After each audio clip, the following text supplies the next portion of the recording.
أهلا بيكم أحبائي في برنامجكم غواص في بحر الكتاب المقدس، الحلقة 14. معاكم ليلى مقار، سعيدة اللقاء بيكم أحبائي. أحب في البداية بس أوضح أو أصحح خطأ بسيط أو سهو بسيط في الحلقة السابقة لما اتكلمت عن برنامج لغتنا الجميلة. أخطأت في اسم مقدم البرنامج. هو الحقيقة المقدم الإذاعي الجميل فاروق شوشة وليس مأمون أبو شوشة، فدي غلطة واجب تصحيحها يعني. طبعا عارفين البيت الشعر اللي قلته، اللي هو أنا البحر في أحشائه الدر كامن، فهل سألوا الغواص عن صدفاتي. فده كان بيت شعر بيبدأ بيه برنامج لغتنا الجميلة، وأعتقد كان لحافظ إبراهيم هذا البيت، بيت جميل من الشعر. والمقدم زي ما قلت كان اسمه مقدم برنامج لغتنا الجميلة، كان المقدم الإذاعي فاروق شوشة. أبدأ بقى موضوعي النهاردة بسؤالين كده هطرحهم عليكم. السؤال الأول: هل حصل في مرة إنك حكمت على إنسان من خلال تصرف واحد اتصرفه معاك؟ نفكر في ده السؤال ده شوية في الإجابة. سؤال تاني: هل في مرة أنت بسرعة كده أخدت انطباع عن إنسان قابلته لأول مرة من خلال إنك التقطت أشياء معينة فيه، قد تكون تعبيرات وجهه، نظرة عينيه، طريقة كلامه، مظهره، وكونت حكم عليه أو انطباع معين إنه إنسان جيد أو إنسان سيء، وإنت حكمت بهذا من خلال التقاط هذه الأشياء زي ما قلت وبسرعة. وممكن تقول لنفسك ده أنا فهمته على طول، أنا يعني حسيت على طول، جالي إحساس كده بالحدث إن هذا الإنسان مش كويس أو هذا الإنسان كويس. هل حدث هذا؟ أعتقد إن معظمنا هيجاوب بنعم. فعلا كلنا بنتعرض لمواقف من هذا النوع يا أحبائي، في موقف أو في أكثر من موقف. طبعا عرفتوا أنا عايزة أكلمكم عن إيه النهاردة؟ أيوة، عايزة أكلمكم عن الإدانة. والإدانة يا أحبائي أو judging people أو الآخرين، إن إحنا بنحكم على الآخرين، دي ظاهرة يعني موجودة في كل إنسان تقريبا أو بيقع فيها أي إنسان. وعايزين نشوف، أنا طبعا عايزة أكون واضحة جدا لأن الإدانة موضوع متشعب له جوانب كتيرة، فأنا عايزة أتكلم بالذات عن الإدانة، إدانة الإنسان لأخيه الإنسان أو الحكم عليه من خلال الأنا، منظور الأنا أو الإيجو الإنسانية. طبعا مش هتكلم عن التعليم أو التوجيه أو التأديب والتوبيخ من جانب من له سلطة قيادة أو كان مربيا أو راعيا. ما بتكلمش عن هذا الموضوع، وما بتكلمش عن النقد الموضوعي لأي شيء أو لأي فكر أو لأي سلوك، لأن النقد الموضوعي معناه أنك بتحط موازين موضوعية وبتبين مزايا وعيوب الشيء. ده ما بتكلمش عنه النهاردة. وما بتكلمش أيضا عن إنسان ينصح إنسان بطريقة فيها محبة واتضاع إذا كان شايف إنه ماشي في طريق غلط، ما بتكلمش عن هذا أيضا.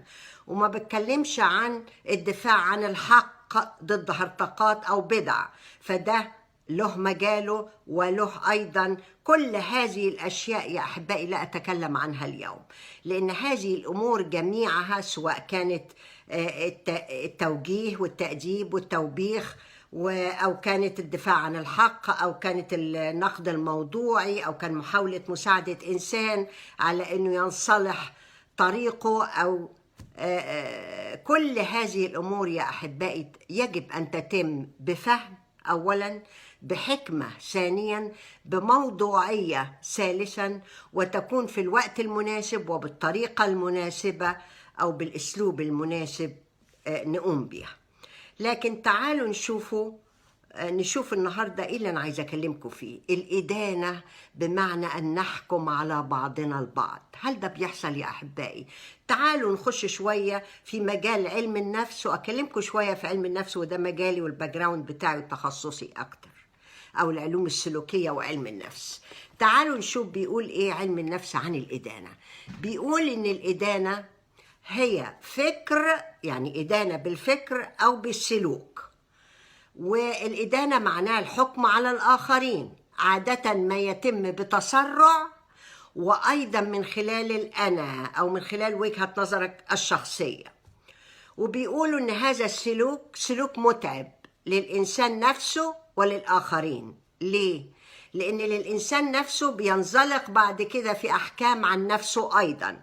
فهنا برضو في زي ما قلت نوع من المتاعب للشخص نفسه، وأيضا بيفسد بعض علاقاتنا الاجتماعية، لأن لما بتحكم على إنسان أو بتدينه أنت برضو بتخش في مجال يعني صراعات في العلاقات الاجتماعية اللي بينك وبين الناس. فعشان كده علم النفس بيقول إن ده سلوك سيء ومتعب، نتيجته متعبة للإنسان. لكن قال في نفس الوقت علم النفس إن ده تقريبا مصيدة نقع فيها جميعا، يعني كل الناس بتقع في الإدانة. طيب حد يسألني إيه أسباب الإدانة؟ ليه بندين بعضنا البعض؟ ليه بنحكم على بعضنا البعض؟ هقول لكم ليه. طبعا في دراسات كتيرة في علم النفس، لكن أنا بجيب لكم خلاصة الأبحاث والدراسات ونتائجها. أول سبب للإدانة هو الكبرياء أو الأنا، الشعور بالأنا بالذات. الإنسان عادة يا أحبائي اللي بينتقد أو بيحكم على الآخرين أو بيدينهم بيكون حاسس نفسه أعلى منهم، يعني في مستوى أعلى في أي من المجالات. فعشان كده هدي مثال مثلا الكتاب المقدس ادانا في لوقا 18 مثل الفريسي والعشار. الاتنين دخلوا في الهيكل يصلوا. العشار قال ايه؟ ما قدرش يبص للسماء وحط ايده على صدره وقال ايه؟ اللهم ارحمني انا الخاطئ. انما الفريسي عمل ايه؟ قال أشكرك يا رب، أنا لست مثل ذلك الفريسي، مثل ذلك العشار الخاطئ. أنا راجل بقدم أشوري في وقتها، بصوم وبصلي. الكتاب المقدس قال لنا إيه؟ طبعا هنا الفريسي بيحكم من خلال إيه؟ إحساس بالبر، إن هو عنده بر ذاتي وأعلى من العشار.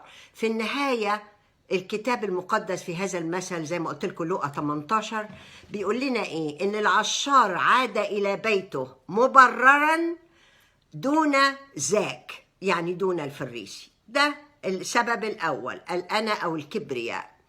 السبب الثاني يا احبائي ان احنا بنتسرع في الحكم. ازاي بنتسرع؟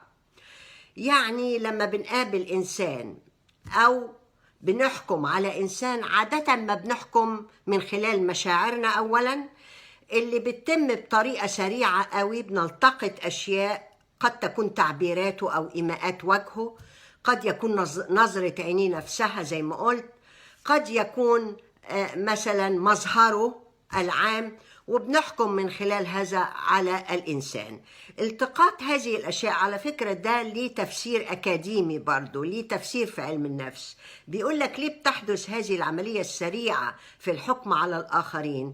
لأن الإنسان لما بيلتقط هذه الأشياء في الواقع بيتعامل مع عقله الباطن، يعني بيبدأ عقله الباطن يقارن اللي انت التقطته من معلومات من خلال هذا الإنسان مع الداتابيز اللي عندك، يعني المعلومات اللي موجودة في عقلك الباطن من تجارب وخبرات انت مريت بيها، وفي النهاية بتصل إلى انطباع. لكن عايزة أقول لكم إن مش في كل الحالات هذا الانطباع بيكون سليم.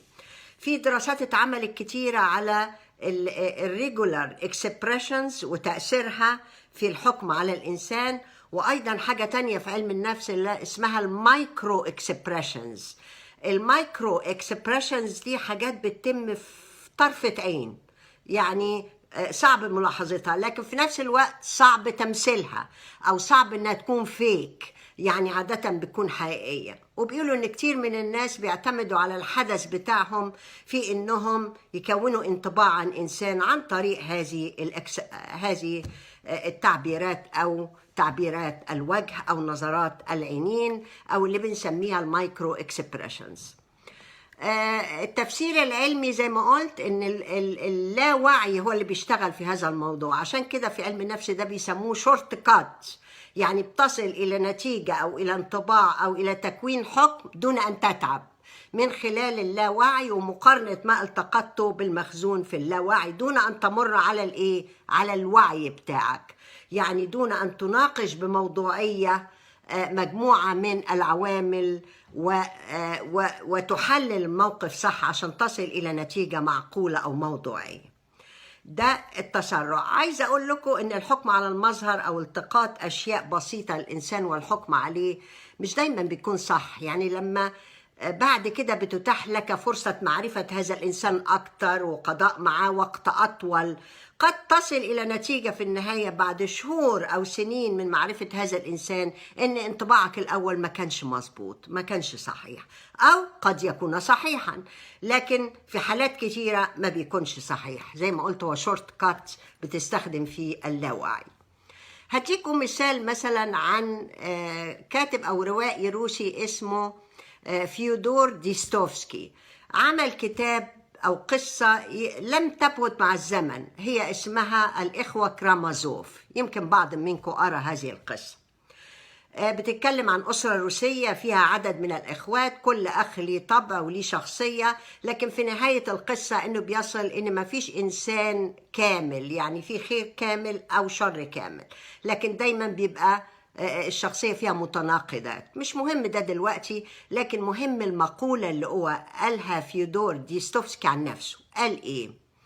قال: أسير بقلب قديس وتحسبني زنديقا، يعني أنت من خلال رؤيتك ليا من المظهر بتحكم عليا غلط. وده اللي بقوله التسرع. ثالث سبب بيقدمه علم النفس للإدانة هو إننا بنحكم على الناس من خلال معاييرنا الشخصية، يعني من خلال منظار عقولنا. قد إنسان يحكم على إنسان آخر من خلال قيمة هو حاططها أو قيم هو حاططها عن الأخلاق، مثلا الأمانة والصدق، أو يحكم أكتر على المظهر، أو يحكم أكتر على نجاح هذا الشخص في علاقاته الاجتماعية من عدمه، أو يحكم على إنجازات هذا الشخص، ناجح مثلا في عمله أو في حياته أو غير ناجح. هقول لكم مثال مثلا إزاي المعتقدات دي قد تكون غير كاملة وبالتالي تدي صورة مشوشة وحكم غير سليم أو غير صحيح. ناخد مثال مثلا أصدقاء أيوب في الكتاب المقدس. أصدقاء أيوب الثلاثة لما جم ولقوه في حالة ميزرابل كده، يعني تعبان وواقع تحت تجربة عظيمة في جسده وفي أمواله وكل شيء، بدا لهم إنسانا إيه؟ مهزوما وإنسانا تحت الآلام. بدل ما يفكروا إن هو محتمل كله ده بصبر، إنه هو لم يجدف على الله إلى الآن برغم كل التجارب اللي مر بيها، لكن بصوا قالوا له إيه؟ قالوا له أنت السبب. أكيد أدانوه وحكموا عليه، أكيد أنت إنسان أخطأت، أكيد عشان كده خدت جزائك. بدأوا يحكموه مع إنه هو في هذه الظروف كان المفروض إن هم يراعوا حالة الحزن على الأقل اللي عنده، أو يشوفوا صورة كاملة إيه المزايا اللي في أيوب وإنه لم يتخلى عن كماله. ما شافوش هذه الأشياء. آخر سبب أيضا بيقدمه علم النفس يا أحبائي في موضوع الإدانة كسبب للإدانة هو المقارنات. يعني إيه؟ يعني أنت أحيانا أو أي من الناس يقارن نفسه بشخص تربطه به علاقة اجتماعية ما، قد يكون زميل في العمل مثلا، قد يكون صديق قريب وما إلى ذلك. هذا الإنسان، بعض الناس لما هذا الإنسان اللي تربطك به علاقة يحقق نجاحات، بيحصل نتيجة المقارنات اللي أنت بتعملها إن بيحصل إنك بتحس بالتهديد لنفسك. يعني كأنك أنت لما بتيجي تقيم نفسك من خلال نجاح هذا الشخص بترى إنك أنت مهتز شوية، أو إن مفيش رضا عن نفسك كامل، أو إن في دي بيسموها في علم النفس الحقيقة self evaluation maintenance model. يعني أنت بتحاول عشان تعيد او تمنتين او انك انت تحافظ على قيمتك او نظرتك لنفسك والرضا عن نفسك، بتعمل ايه بقى؟ بتعمل سلوك معين. ايه هو؟ انك اما تبتعد عن الشخص ده اللي نجح، او اما انك تقلل من شأنه بالإدانة او الحكم عليه، طبعا عشان to put him down او her down، يعني ده اللي بيحصل ساعات. او ان انت على الاقل تدينه في فكرك، يعني تقول عليه مش كويس او في حاجات سيئة في فكرك فقط، وده ابسط انواع الإدانة على فكرة، لان في إدانة بالفكر وفي إدانة بالمواجهة المباشرة، وفي إدانة كمان بإنك تغتاب الإنسان، يعني تتكلم عنه سيئا في عدم وجوده، وده أوحش طبعا. وفي إدانة بإنك تشهر بهذا الإنسان لتسيء إلى سمعته. كل دي أشكال طبعا بتتصاعد من الإدانة أو الحكم على الآخرين. طيب حد يقول لي، هل يا ترى علم النفس قدم لنا وسائل نعالج بيها هذا السلوك الخاطئ أو المتعب، الإدانة؟ هقول لكم أيوة. يعني أهمها to pause. يعني إيه pause؟ يعني زي ما تكون مشغل شريط كده وتوقفه، يعني تفرمل. يعني إيه؟ يعني ما تتسرعش في كلامك أو حكم الإدانة، لأن لما بيخرج الكلام منك خلاص مش ممكن يرجع تاني. فعشان كده خليك متأني ولا تتسرع ولا تتكلم بسرعة، ولازم تدرس الموضوع ككل قبل ما تصدر أي حكم. تاني حاجة بيقولك حب نفسك شوية، يعني قيم نفسك أحسن وثق بنفسك أكتر، ده هيخليك أقل إدانة للآخرين. حاجة تالتة كمان بيقولك اعرف إن عندما تدين الآخر أنت لا تحكم عليه في الواقع، وإنما تحكم على نفسك أنت. يعني دي جملة مهمة ناخد بالنا منها يا أحبائي. عندما ندين الآخرين نحن لا نبين طبيعة هؤلاء الآخرين، وإنما نبين طبيعتنا إحنا، وتظهر نفسيتنا إحنا وطبيعتنا إحنا. آخر عامل بيقولك بص للحاجة الجميلة للإنسان. يعني كل إنسان فينا، ويمكن اللي بيتابع حلقاتي أنا اتكلمت عن هذا الموضوع كعامل أساسي للصحة النفسية. يعني الإنسان لما ينظر إلى الشيء الجميل في الإنسان اللي بيتعامل معاه صعب قوي إن هو يدينه، بل على العكس هتبدأ عواطف أو عاطفة الحب والشعور بالحب تبقى موجودة، وفي الحالة دي إدانتك هتكون أقل أو لن تكون هناك إدانة في هذه الحالة. ده هو أنك تشعر شعور جميل نحو الآخرين. طب تعالوا بقى نخش بعمق إلى كتابنا المقدس الجميل ونشوف الكتاب المقدس قال لنا إيه عن الإدانة. درة الكتب قال لنا إيه؟ قال لنا بعمق كثير جدا ما سبق أن تكلمناه دلوقتي أو تكلمته دلوقتي في مجال علم النفس. أول حاجة السيد المسيح له كل المجد ذكرنا بوصيتين مهمين جدا، أن تحب الرب إلهك من كل قلبك، ثم الوصية اللي مثلها قال لنا إيه؟ حب قريبك كنفسك.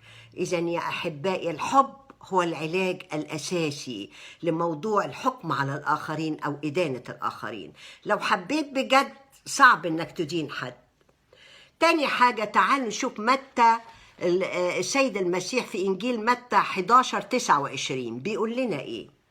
بيقول لنا احملوا نيري عليكم، احملوا نيري عليكم وتعلموا مني. نحط على تعلموا مني دي خط مهمة قوي. نتعلم منك ايه يا رب؟ تعلموا مني لاني ايه؟ وديع ومتواضع القلب فتجدوا راحة لنفوسكم. إذا فعلا لو تعلمنا وحكينا سلوك السيد المسيح يا أحبائي وأصبحنا بالفعل ناس لا ندين، لأن المتواضع لا يدين، هتبقى حياتنا أحسن ونفسيتنا هتبقى مستريحة أكتر. حاجة تانية، تذكروا القصة اللي قلتها لكم عن الزانية أو التي ضبطت في فعل الزنا وجابوها اليهود وماسكين إيه؟ حجارة، كل واحد ماسك حجارة عشان يرجمها. السيد المسيح بعد ما أظهر لهم أخطائهم قال لهم إيه؟ بعد ما كتب أخطائهم على الأرض قال لهم إيه؟ من منكم بلا خطيئة فليرميها أولا بحجر، فليرميها أولا بحجر. فالكل ساب الحجارة من ايديه وانصرف. ده درس كويس قوي لينا جميعا، ليا ولكل اللي بيسمعوني. انا بتكلم بصوت عالي لنفسي ولكم ايضا احبائي، ان احنا لا ندين، لان كلنا خطاؤون، كلنا بنقع في الخطايا. حاجة تالتة، الكتاب المقدس في العظة الخالدة للسيد المسيح على الموعظة على الجبل قال كلام جواهر، لو ناخد بالنا منه ونطبقه صدقوني يتحول الإنسان إلى إنسان قديس فعلا. بيقول إيه السيد المسيح في إنجيل متى العظة على الجبل من الإصحاح 7 من 1 ل5؟ بيقول إيه السيد المسيح؟ لا تدينوا. يبقى كلمة لا حط تحتها خطين. لا تدينوا. طب وإذا حصل ودنا هيحصل لنا إيه؟ لكي لا تدانوا. يبقى هندان إحنا أمام الله، لأنكم بالدينونة التي تدينون بها تدانون، وبالكيل الذي به تكيلون يكال لكم. ولماذا تنظر القذى في عين أخيك، أما الخشبة التي في عينك فلا تفطن لها؟ وبعدين في النهاية بيقول يا مرائي انزع أولا الخشبة التي في عينك لكي تبصر، حينئذ تبصر جيدا كيف أن تخرج القذى من عين أخيك. ده درس كبير قوي وكلام جميل قوي يا سيدي، لو طبقناه فعلا كوصية سنصل إلى الكمال في هذه النقطة ولا ندين أحد. أيضا بيقول لنا الكتاب المقدس إحنا مش معذورين، لو أدنا أحد أنت ليس معذور أيها الإنسان. الكلام ده مش من نفسي يا أحبائي، أيضا من كتابنا المقدس. هتلاقوه ده موجود في كورنثوس 1، هتلاقوا الآية دي موجودة في روميا 2، موجودة هذه الآية في روميا 2:15 أو 2:1، أنا أسف. بتقول إيه الآية؟ بتقول أنت بلا عذر أيها الإنسان، كل من يدين، نحط كل من يدين تحتها إيه؟ خط، كل من يدين، لأنك فيما تدين غيرك تحكم على نفسك، لأنك أنت الذي تدين تفعل تلك الأمور بعينها. يعني أنت بتدين غيرك عليها، لكن أنت بتقع فيها وبتفعلها، عشان كده أنت ليس هناك عذر لك أيها الإنسان. أيضا يا أحبائي إدانة الآخرين مشكلة ليه وحرب روحية قوية ليه؟ لأن فيها بنتعدى على الله نفسه، بنتعدى على حق الله كديان عادل، وبناخد هذه السلطة لأنفسنا ونحكم على الآخرين. الكلام ده برضو مش بقوله من نفسي، ده من خلال كتابنا المقدس الجميل، وده يشبه الكلام اللي لسه قايلاه علم النفس وصل إليه، إنك لازم تعرف أيها الإنسان عندما تحكم على الآخرين أنت بتقع في نفس الأشياء. ومعناها برضو يا أحبائي إن إحنا بنتعدى على حق ربنا. وهقول إزاي الكلام ده اتقال في يوحنا 15:16. أنتم حسب الجسد تدينون. الرب يسوع المسيح يقول لنا أنتم حسب الجسد تدينون، وأما أنا فلست أدين أحدا، بل وإن كنت أدين فدينونتي حق، لأني لست وحدي بل أنا والآب الذي أرسلني. وهنا ده يبين إن الدينونة للسيد المسيح له كل المجد، للآب، وأيضا يعني للإله وحده وليس للإنسان. ودينونته دينونة حق وليس كما يفعل الإنسان دينونة حسب الجسد. أيضا بيقول لنا بولس الرسول في كورنثوس الأولى في 4:5 بيقول لنا آية مهمة جدا نعرفها عشان نفهم إن احنا بنعتدي على حق الإله لما بندين أحد أو بنحكم على أحد. الآية دي بتقول إيه في كورنثوس الأولى 4:5 بتقول لا تحكموا في شيء قبل الوقت. طب حد يسألني ايه الوقت اللي يقصده القديس بولس الرسول هنا؟ هقول لكم. هو طبعا بيقول لأهل كورنثوس ما تحكموش لا عليا ولا على بعضكم البعض، ده كان سبب أو سياق الآية. لكن في نفس الوقت بيتكلم عن إن في وقت معين هتحصل فيه الدينونة. بيقول إيه الوقت ده إمتى؟ تعالوا نشوف الآية اللي بعدها. بيقول لأن الوقت هو عندما يأتي الرب، يعني وقت الرب عندما يأتي سيكشف خفايا الظلام، وأيضا سيكشف عن آراء القلوب، وحينئذ الدينونة أو المدح هيكون لكل واحد منا من إيه؟ من الله وليس من الإنسان. ده مهم قوي نفهمه يا أحبائي. أيضا يعقوب الرسول بيقول نفس الحكاية في رسالته في 4:15 الإصحاح الرابع الآية 12 بتقول إيه؟ 4:12 رسالة يعقوب الرسول بتقول واحد هو واضع الناموس القادر أن يخلص ويهلك، القادر أن يخلص ويهلك. فمن أنت أيها الإنسان حتى تدين؟ أنت مين يعني أيها الإنسان حتى تدين غيرك؟ الله هو واضع الناموس وهو القادر أن يخلص ويهلك، فأنت من أنت حتى تدين؟ معنى جميل جدا أيها الأحباء. أيضا هتلاقوا في رومية 14:4 نفس الكلام تقريبا بس بأسلوب آخر. بيقول إيه؟ من أنت؟ الوحي المقدس بيقول إيه على لسان بولس الرسول في رومية 14:4 من أنت الذي تدين عبد غيرك؟ هو لمولاه يثبت أو يسقط، ولكن سيثبت الآن، الله قادر أن يثبته. دي مهمة قوي يا أحبائي. يبقى الناس اللي انت بتحكم عليها انها خاطية، انت لا تضمن ابدا ان ممكن الانسان ده يتوب والله يثبته ويصبح ولا ننسى ما جاء في متى 19:30 ان كثيرون اولون يكونون اخرين واخرون يكونون اولين. فناخد بالنا من هذه النقطة يا أحبائي، ونبتعد عن الحكم عن أي أحد، نبتعد عن إدانة أي إنسان، لأنها خطية كبيرة وحرب روحية، ونعتدي فيها زي ما قلت على الله، حق أساسي من حقوق الله وهو الديان العادل. أكتفي بهذا القدر يا أحبائي في هذه الحلقة.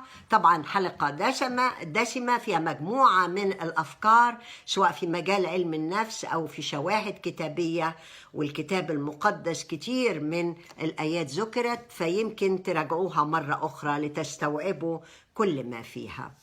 أتمنى أن كلمات هذه الحلقة يا أحبائي تكون سبب بركة لكل من يشاهدها ويسمعني، وأنا واثقة أن كلمات الرب تصل لكل من يحتاجها ويتفاعل معها وتثمر ثمارها، لا ترد أبدا فارغة. أيضا أحبائي إحنا في مرحلة كورونا ولسه ما زلنا نعيش فيها، عندنا الفرصة كاملة أن نراجع أنفسنا ونكاشف أنفسنا ونعرف إحنا بنغلط في إيه، ونحاول ما نعملش هذا الخطأ، نتوب عنه ولا نعود إليه أبدا، من ضمنه خطية الإدانة يا أحبائي. إذا شاء الرب وعشنا نلتقي في حلقة قادمة، وإلى أن ألتقي بكم يا أحبائي أترك سلام الرب معكم الذي يفوق كل عقل، يعطيكم كل بركة ويحفظكم من كل شر، وإلى أن نلتقي في حلقة قادمة. لكم مني كل الحب وكل سلام. سلام أحبائي.